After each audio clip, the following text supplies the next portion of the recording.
Imagination.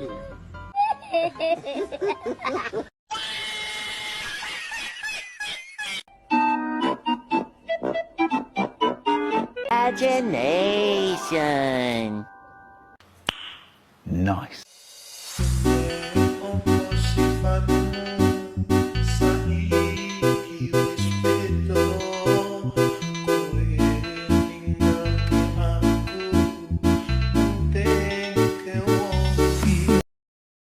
Assalamualaikum warahmatullahi wabarakatuh. Saya ingin berbagi cerita tentang Masjid Al-Muslimin Kebun Griahan yang terletak di Desa Griahan, PT Karya Hevea. Masjid ini unik karena dulunya merupakan stasiun pada masa penjajahan Belanda, dan awalnya masjid ini berada di ujung desa. Tetapi karena sulit dijangkau, maka dipindahkan ke tengah-tengah desa. Di Masjid Al-Muslimin, kegiatan keagamaan rutin diadakan, seperti pengajian di setiap 2 minggu sekali. Bahkan setelah sholat zuhur, ada kegiatan mengajar mengaji yang diikuti keantusiasan oleh warga desa. Masjid ini juga sering digunakan untuk memperingati Maulid Nabi, Isra Mi'raj, unggahan untuk menyambut bulan Ramadan, tarawih, dan tadarus. Struktur pengurus masjid ini sederhana, dengan 1 orang bertanggung jawab, karena masjid ini milik perusahaan dan pengurusnya adalah karyawan perusahaan. Keantusiasan warga dalam memakai masjid ini sangat bagus, meskipun jumlah warga relatif sedikit. Masjid ini menjadi pusat kegiatan keagamaan dan sosial yang penting bagi warga desa Griahan. Semoga masjid ini terus menjadi tempat berkumpulnya warga desa untuk meningkatkan keimanan dan kebersamaan. Saya sudah mewawancarai BKM Masjid Al-Muslimin Kebun Griahan, Desa Griahan, PT Karya Hevea.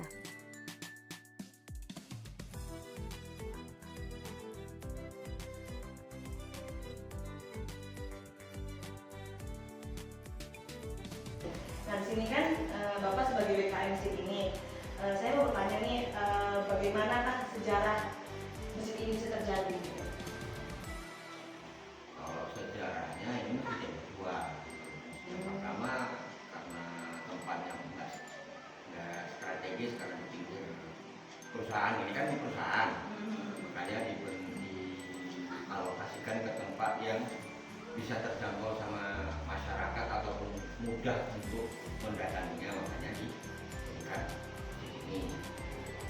Oh, berarti sebelumnya ada masjid, tapi Ya, di sini ya. gitu. Jadi Pak, gimana pertama kali dibangun gitu? Maksudnya sejarahnya gitu. Apakah ini dulunya emang sebuah lahan kosong atau apa gitu?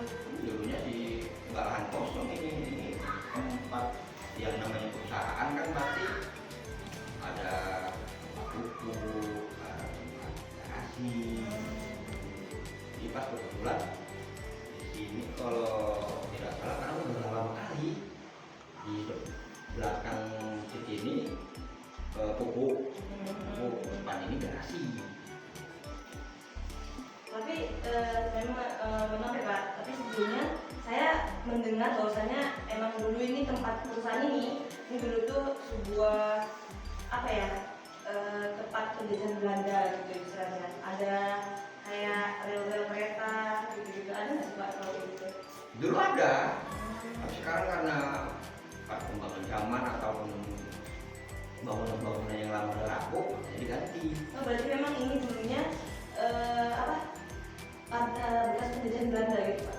Ada juga ada seperti di depan koperasi itu kan ada kan? Oh, iya. Nah di situ tuh kan dulu gudang pupuk yang memang peninggalan penjajahan. Berarti memang bekas-bekas bangunan-bangunan yang ada di Kalau sini. katanya mau bukti nyata ada itu di mes akap, kan ada mes akap. Nah itu kalau nggak salah tahun 50-an gitulah seperti itu. Makanya nggak boleh dibugar buat jadi saksi. Ah, iya. Itu buat apa?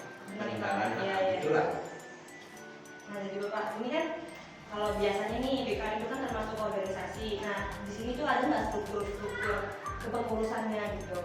Kalau di sini struktur itu nggak ada, karena kan di bawah nama perusahaan gitu. Semua mencakup apa yang seperti biaya untuk tulang, narkotik juga tempatnya itu ya ditanggung perusahaan seluruhnya. Berarti nggak ada pure dari ini, berarti semua maksudnya semua ini pure dari perusahaan? Ya. Nah jadi kalau ini kan ibarat kata masjid di perusahaan yang kalau dibilang katanya sedikit lah gitu kan. Bagaimana SDM-nya dalam penggunaan masjid ini? Ya seperti kalau ada pertemuan di sini kan dulu dan sekarang udah setiap setengah bulan sekali diadakan pengajian. Sekarang karena membuat dia supaya efektif, tidak kalian waktu perwiritan dari rumah ke rumah itu selingi sama pengajian. Jadi perbedaan di sini teratur ya Pak, maksudnya selalu berkala. Itu berapa minggu sekali Pak? 2 minggu sekali. Berarti perbedaan 2 minggu sekali. Kalau masalah sholat gini Pak, masalah sholat antusias nggak warga sini untuk sholat di masjid ini? Ya dibilang kalau untuk antusias sih ya ini alhamdulillah lah, walaupun tidak penuh tapi paling tidak 1 atau 2 saf ada lah.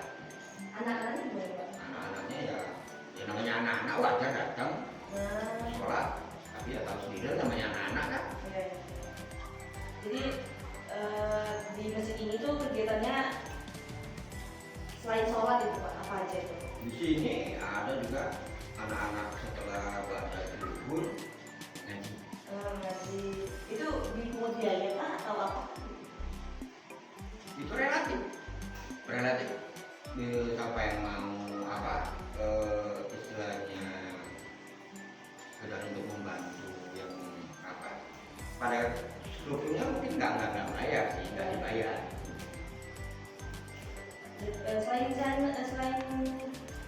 ngaji tuh Pak, kan biasanya kalau di masjid lain tuh kayak misalnya ada pengajian apa gitu di masjid ini Ya sering sering.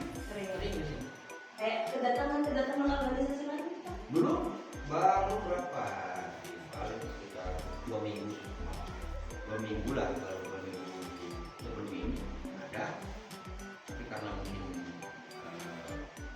yang namanya di perusahaan kan perlu melapor pada pimpinan setempat, bukan berarti harus saya kita membentuk ini membentuk itu tanpa melapor sama pimpinan setempat, karena pas kebetulan pimpinan setempat tersebut waktu itu belum berhalangan hadir, makanya belum apalah masih ya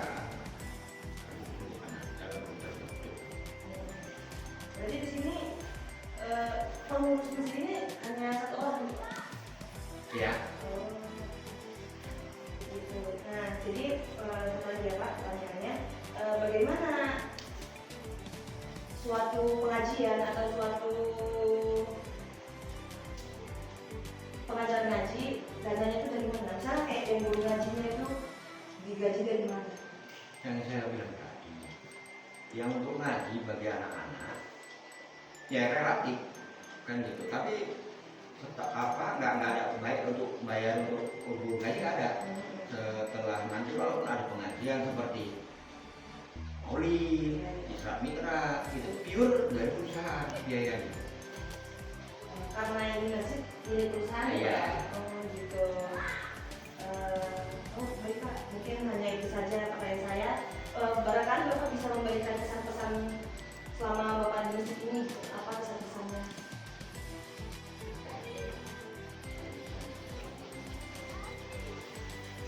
Ya hidup ini ada sabar lah, apa adanya, nikmati, syukuri. Baik Bapak, terima kasih. Mungkin itu saja yang bisa saya tanyakan. Sebelumnya makasih banyak sudah memberikan saya waktu untuk bertanya dengan Bapak. Sekian dari saya, wassalamualaikum warahmatullahi wabarakatuh. Analisis SWOT Masjid Al-Muslimin. Yang pertama yaitu kekuatan. Lokasi strategis tengah desa memudahkan akses jamaah. Kedua, kelemahan, sistem pengelolaan yang belum terintegrasi dengan baik.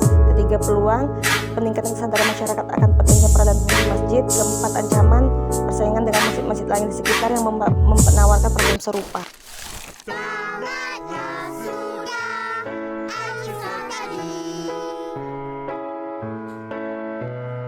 Terima kasih dan jumpa lagi.